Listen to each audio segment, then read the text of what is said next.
Why has Georgia been one of the biggest underdogs or best team to watch in Euro 2024?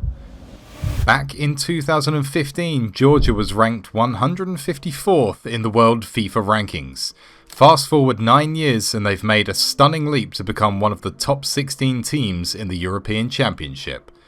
Join us today as we dive into why Georgia's journey has been one of the best stories of the tournament.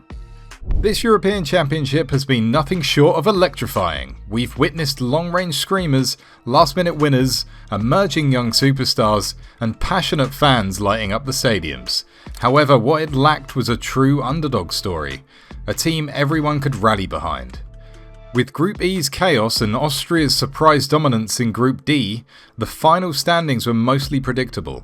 Enter Georgia, who ranked 74th and the lowest in the tournament, and came in with a feisty full-throttle approach that turned heads. This device squad, drawn from 18 different domestic leagues and led by Willy Sagnol, a Champions League winner with Bayern Munich and World Cup finalist with France, seized their moment. Victory over the already qualified Portugal would have secured them a last 16 spot. Sagnol kept it real. I mean, it's Portugal. They're fantastic with a lot of top players, but if there's even a small chance to qualify, my players will give it their all. And they did just that. Within the first minute, Antonio Silva's mistake handed the ball to Georges Mikautadze, who set up Khvicha Kvaratskhelia for a clinical finish into the bottom corner. The Georgia fans erupted in pure joy, a sweet relief after enduring goalless draws between England and Slovenia and Belgium and Ukraine. Portugal pushed hard for an equalizer, but keeper Giorgi Mamardashvili stood firm until Silva's unlucky penalty concession. Mikautadze converted emphatically, sealing the game and sending Georgia through to face Spain, a team who had beaten them 7-1 in qualifying.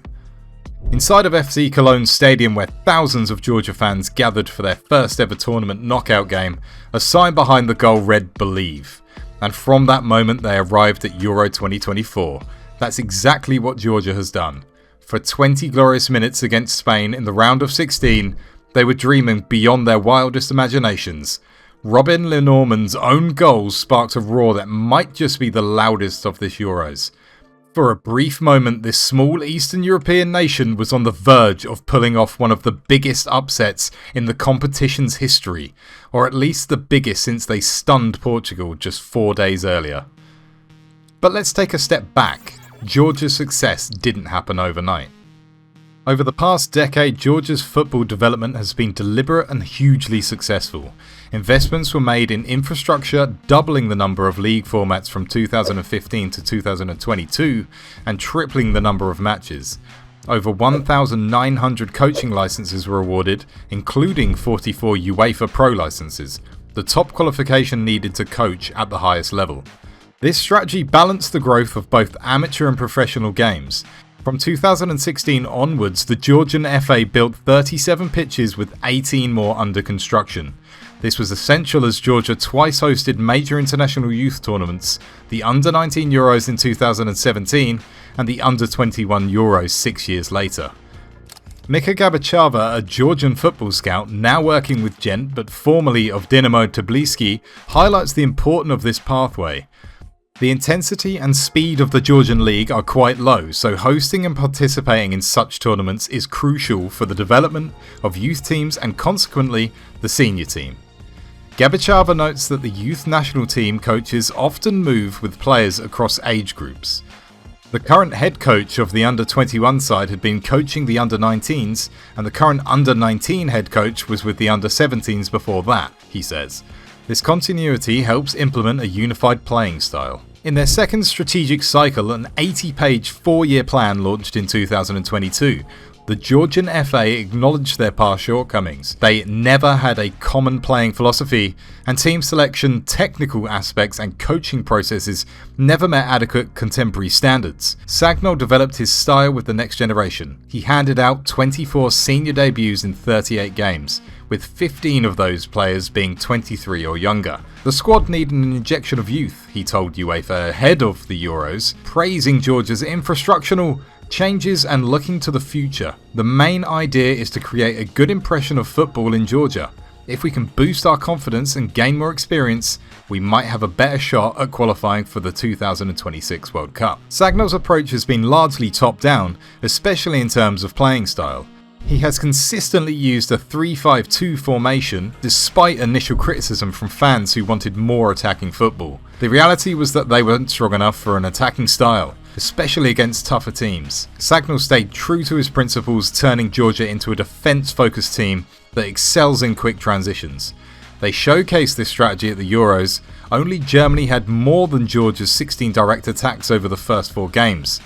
Opta defines these as sequences starting at a team's own half, with at least 50% forward movement, ending in a shot or a touch in the opposition box. Georgia would drop into a deep 5-3-2, closing passing lanes and minimising space, then quickly release the wing backs or hit the front 2, moving upfield in a flash. Except for a few standout players, Georgia lacks the individual talent to hold the ball and control the game's tempo, so they don't even try. They had just 27% possession against Portugal and 38% against Czechia.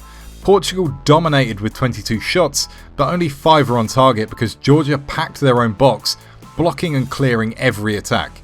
Similarly, Turkey had 22 shots and Czechia had 27. But Georgia's defence held strong, avoiding mistakes and denying space. While this style might seem negative, it suits them perfectly. Instead of building from the back, Georgia relies on long balls and plays a counter-attacking game with their own twist. A key part of their counter-attack is switching flanks. Unlike most teams that push down the same wing where they win the ball, Georgia quickly switches to the other wing, where a player is ready to dribble into the final third. Sometimes they even switch back to the original wing deep in the final third for an overlapping winger to shoot from the far post. For instance, before Georgia won the penalty that led to their second goal against Portugal, the play started on the right wing before Khvicha was brought down in the box. Counter-attacking might be classic underdog football, but Georgia's style needed some technical flair up front. That's where Khvicha Kvaratskhelia, Napoli's standout left winger and a Serie A Player of the Year in 2022 to 2023, and Georges Mikautadze, a number 9 with shades of Karim Benzema, come in. This dynamic duo is Sagnol's secret weapon. Historically, Georgian players and teams rarely played with their heads more than their hearts, as Sagnol puts it. But Mikautadze and Kvaratskhelia fluid dribbles and combinations prove Georgia now has young talent that can think on their feet under pressure. Their teamwork for the opening goal against Portugal was a perfect example of this. Mikautadze stole the spotlight in the group stages, not just for his technical skills and 3 goals, but also for his composure in taking penalties. Mamardashvili, born in Israel, is another success story. Having quality in both defence and attack is crucial for tournament success, and goalkeeper Giorgi Mamardashvili is a testament to this. At 198 centimeters, he combines impressive size with exceptional agility. He had an outstanding season in La Liga, preventing more goals than any keeper since Jan Oblak in 2020 to 2021, and led the Euros in the same metric. Mamardashvili saved 30 of 38 shots, with an average keeper expected to concede around 5 more goals.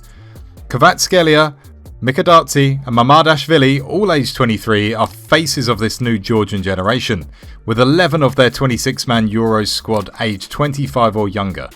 There are plenty of tournaments ahead of them and time for Sagnol to further develop this team. Looking back at their performances at Euro 2024, rather than simply savouring their first major international tournament experience, manager Willy Sagnol and his players have truly unsettled every team they faced. Sagnol didn't come to Germany for a casual stroll, he came to put Georgian football on the map, and he's definitely made an impression, gaining new fans along the way. Despite leaving Germany with a record of 1 win, 1 draw and 2 defeats, every opponent they encountered was at the very least left reeling. For the Georgia fans lucky enough to secure tickets in Cologne and the millions watching at home, Rodri, Fabian Ruiz, Nico Williams and Dani Olmo might have scored the goals that ended their journey. However, they will forever remember Euro 2024, these players, the goals, and those thrilling 20 minutes against Spain. Georgia has embraced their identity at these Euros, delivering games that are exhilarating, entertaining,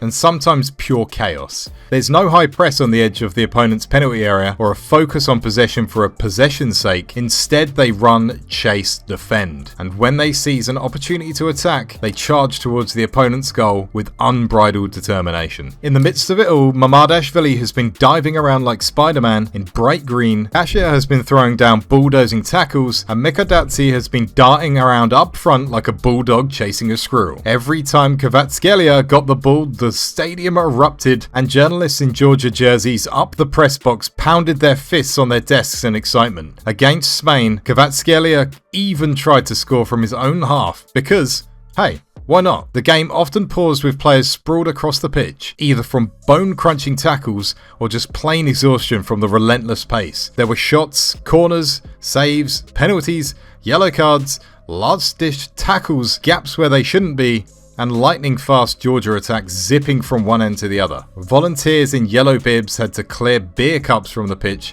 when the excitement got too much for the fans in the stands. After their exit to Spain, Georgia squad and staff stood in the rain in Cologne, joining their fans in a thunderous celebration to the beat of a drum from the crowd. Scarves were tossed onto the pitch, picked up by players who responded with blown kisses. Like any nation, Georgia is shaped by its geography and culture. While its overall population density is low, more than a third of its people call Tbilisi home, making it more densely populated than many European capitals. Traditionally, Georgia has excelled in sports like rugby, judo, wrestling and weightlifting. Over the past 9 years, however, they've been inching closer to adding football to that list of successes. Do you think Georgia will establish themselves as regular contenders in major tournaments? Share your thoughts in the comments below. If you enjoyed this content, remember to like and subscribe for more in the future. Thanks for watching, and catch you next time.